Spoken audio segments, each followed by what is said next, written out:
What's up guys, welcome back to my channel. I'm finally getting around to filming the second part of the model Q&A. If you guys haven't watched part one, I filmed that back in December. It was actually my last video of Vlogmas, so I'll have it linked down below. Go and watch it if you haven't yet. You guys asked so many good questions and I didn't want any of them to go unanswered, so I'm gonna go through the rest of them today. If you guys haven't subscribed yet, click that button and let's get started. Okay, let's start with something easy. Can you still model if you have stretch marks? Yes. You can still model if you have stretch marks. A lot of brands actually I find are celebrating stretch marks now and they're not even retouching them. So stretch marks are also so common, like so many of us have them. Some women are more susceptible to getting them than others. Like it's just something you can't control. So definitely don't worry about it and don't let that deter you from pursuing a career as a model. Okay, do you get paid for everything you do? Because I've heard a lot of models don't for magazine covers. So this is actually true. Covers and editorials either don't pay or don't pay very well. This is just like an industry standard thing. I don't actually know why, but yeah, a lot of people don't get paid for doing a cover, or they'll get paid like a few $100s, which in the modeling world isn't very much. And same for like doing an editorial spread, which is like multiple images or a story in a magazine. Yeah, don't take my word for this, but I think the reason why a lot of those things are unpaid is because unless you're working for like a big magazine or a big publication, a lot of those submissions are very low budget, and it's usually like people coming together and then they're submitting the project to a magazine in hopes that it's going to get picked up and published. So yeah, a lot of those are low budget. Like I remember all of my editorials that I did when I was first starting modeling in Canada, all of those were unpaid.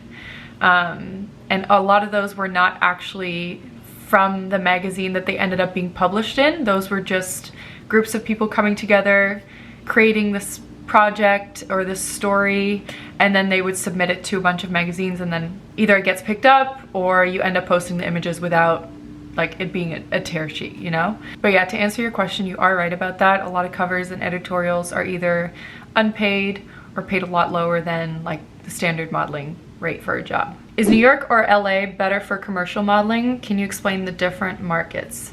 Yeah, I can. Just keep in mind that I've never actually spent time in LA or worked in LA, but from what I know, the New York market has more variety, whereas LA is definitely more commercial and e-commerce based. So in New York, you're more likely to have a variety of different jobs. So you'll have beauty, you'll have e-commerce, you'll have campaigns, you'll have a lot of hair jobs. Not saying that you're gonna book them, but you have the opportunity to book them. Whereas in LA, you're more likely to have like consistent e-commerce clients where you're shooting website all the time, and then you'll have like an occasional beauty job or an occasional hair job. So the work in LA, from my understanding, is it's more standard, I guess, and then in New York you just have more variety. So yeah, that's kind of the main difference.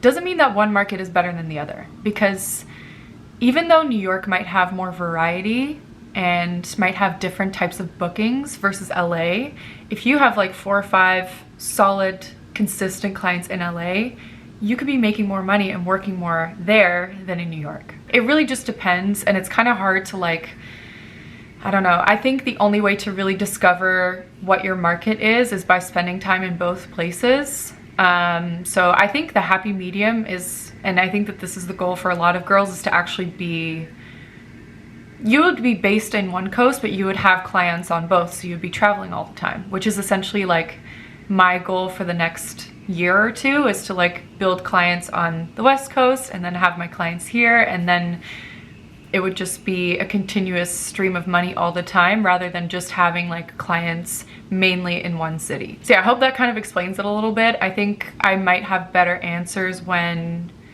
I hopefully spend some time in LA in the future and like actually figure out if it's a good market for me or not. But yeah, that's what I have as of right now. Can you get a fitness model to do a mukbang with you? I have an athletic build and it's on my mind. Yeah, that would actually be really fun. It's a good suggestion. I will try and make that happen, because there is a huge market in fitness as well. Actually, I'm thinking of a girl right now who might be a really good candidate for that. She works like a train. She's always working, and her body is insane. Let me just write that down really quick. Okay, so I have a couple questions about changing agencies. One of them is, how do I change agencies without burning bridges? And the other one is, if you're a model and you feel like you need to switch agencies, how do you do that? I have actually done this in the past, but it was a long time ago, and I was still living with my parents, and my parents were helping me with this at the time. I was young. I think I was like 15 or 16 when this happened. You have to be careful, and you have to make sure that you haven't explored all of your options within the agency before you do this, because you know, like, you've probably signed a contract, you're probably locked in for a few years or whatever the amount is on your contract. So, you know, you want to make sure you're exploring all your options and you're actually like talking to the people at your agency before you come to them with a message like this, because if you haven't, like, that could end up making the relationship worse. My first point would always be to just ask for a meeting and to explain like your concerns or things you would want to be different. The relationship with your agent is just like any other relationship, and like, you have to be transparent, you have to communicate well, and you have to let them know what your goals are and what you want. Agents can't read your mind, and agents are busy, right? Like, you're not the only person that they're managing, you're not the only thing that's on their mind, and you have to put in the effort as well, right? So yeah, I would ask for a meeting, be very professional about it. This is not something where you get overly emotional. This is not something where you lash out or you get angry. Try and keep your emotions to a minimum. I'm not trying to tell you to not be yourself, because, you know, I don't know what the circumstances are.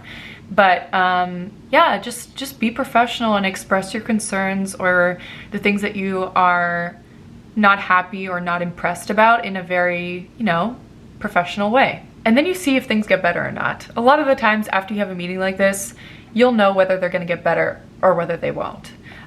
So depending on that, you kind of explore your options, take a look at your contract, see when it expires. And sometimes, you know, if an agency feels that they can't bring you to where you want to be, or if an agency is just not getting the response that they want, they might offer to let you go because it's in your best interest and also in theirs, you know? This might be different with smaller agencies because they might be making money off you without you working. I don't know. Some agencies are like that, but most of the time, if a model hasn't been working and they're just not getting a good response, an agency will offer to let you go or release you from the contract, because if they're not going to be making money off you, that means they're just going to be losing money. So yeah, if it's a money issue, it's usually not that hard. An agency will be willing to work with you and either release you or try and like make it work in another way. The part where it gets difficult is if you are either very successful and making money, or they just see a lot of potential with you and they don't want another agency to have what could come in the future. That's when it gets tricky, because, you know, you've signed a contract, and unless there is a serious breach of that contract, which, you know, go through the contract, read it. If there's anything that's been breached in terms of finances, or, you know, they're doing sketchy things, then yeah, you can probably get out. But unless there is a legitimate reason, you're kind of held to your contract. So I don't know if that's helpful. I know every situation is different, and sometimes agencies, you know, they'll be willing to let you go. Sometimes agencies are not so willing. So you just have to be careful and play it by ear and kind of, yeah, look at your own situation and figure it out. I just realized that I mean, I have my usual setup here. I have my little ring light there, but I never turned it on. So stupid. Speaking of contracts, things that are very important to look up before signing an agency or client contract.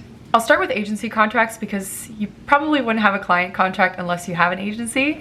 But yeah, agency contracts, most agency contracts are very standard and they all look very similar unless you're dealing with an agency that's just problematic. And you'll usually know whether an agency is problematic by them either like pushing a contract on you or like trying to force you into signing it on the day of receiving it. Like any good agency will offer you the contract on the day of, and they'll tell you to like take your time, look it over, and give it back to us in a few days. Usually the average turnaround for signing a contract is like 3 to 5 business days. So that's the first red flag, is like being pushed to sign a contract. Then you want to start looking at the term agreement. So like the amount of time that you're going to be signed to the agency. Agency contracts are usually between 1 and 3 years. Anything longer than that, I would be skeptical of. Yeah, there's just no reason for agency contracts to be that long. It just doesn't make sense. So yeah, look at that and, you know, determine whether that's a good amount of time for you. If an agency offers you a 3-year contract and you're just not comfortable with that, then you can circle back to them and be like, would you guys be willing to offer me a 1-year contract? And then you can go from there. I think I've actually filmed a video to do with contracts. It might have been a Q&A, but I'll have that link down below so you guys can watch that too. But the biggest thing about signing an agency contract is knowing what you're signing up for. So understanding exclusivity rights. So for example, in New York City, I am exclusive to Wilhelmina. I can't work with any other agency. I can't take on any other job, especially with my visa. The only thing that I can do in New York City is work with Wilhelmina and take on jobs from Wilhelmina. So that's important to understand. And another thing that's really important to know is how much commission are they going to take. The standard commission in America and in Canada and in a lot of different countries, some countries have different rules, but standard agency commission for models is 20%. So you want to make sure that that's accurate. It's also important to note whether it's a mother agency agreement or not. So for me, Wilhelmina is my mother agency. So if I work with any other agency, Wilhelmina gets 10% from the 20% of the other agency. Agency contracts will also usually state that they act as your power of attorney or your attorney in fact. Some agencies use different terminology. But that basically means that they have the right to sign like contracts between clients on your behalf.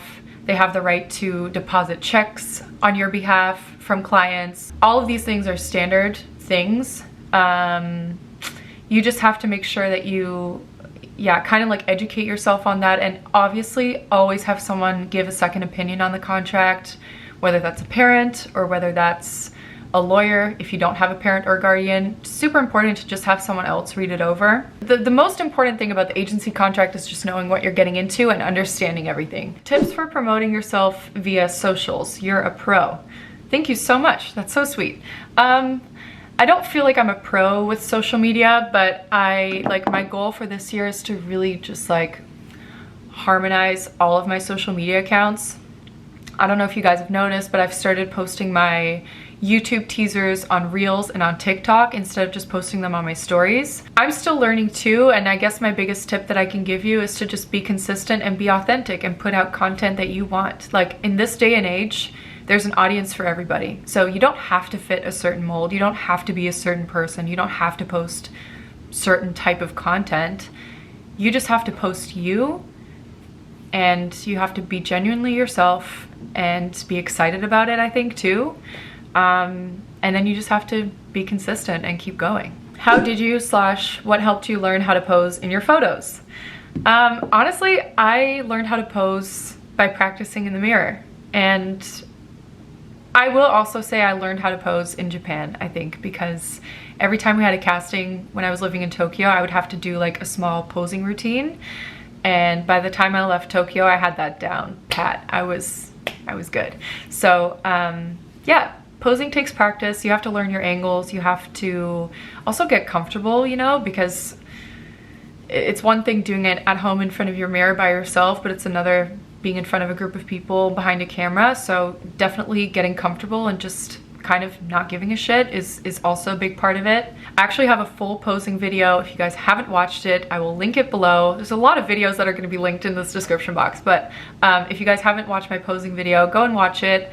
I talk about everything to do with posing. I talk about facial expressions. I talk about how to, you know, make better shapes with your body, how to make your body look more flattering on camera. So yeah, I think it's a very helpful video. Okay, that's gonna be my last question because I feel like I've been talking for a long time now. Is it okay to reach out to models/agents on Instagram to ask about their agency? Agents, absolutely not. I've never had a reason to reach out to an agent to ask about their agency. If you're trying to get signed to an agency and you want to fill out an application, I have made videos about that, so I'll link the modeling info playlist. Go and watch those videos, and I outline in detail how to, you know, get signed and how to send in an application.